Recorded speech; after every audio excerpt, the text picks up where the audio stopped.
Super GM Adams plays e4 and Kasparov takes it into the Sicilian. Open Sicilian it is, and what we see here is Najdorf.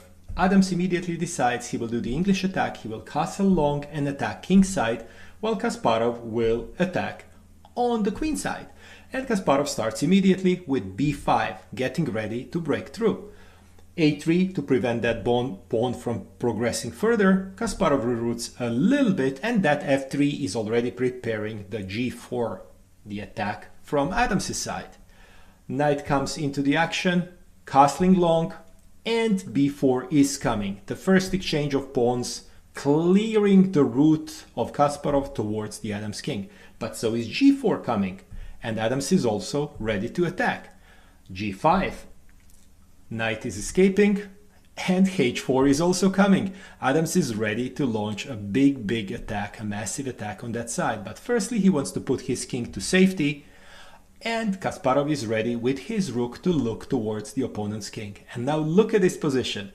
h5, how scary are these two pawns, and Kasparov decides to castle. Would you dare to? I would not in front of a Super GM for sure. And Adams played g6 here.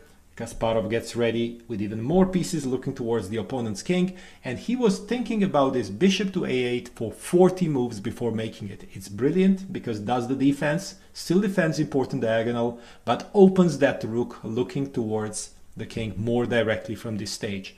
Kasparov doesn't want to exchange around the king, especially not his key defender.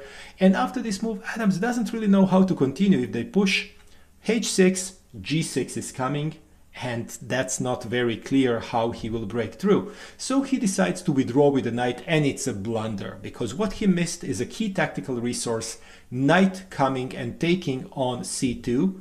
Adams tried to defend a little bit with knight takes Kasparov's knight, but after this and retaking of the knight by Kasparov, it seems something will be resolved in the next few moves, and it seems that Kasparov might be losing, in fact, the piece in here.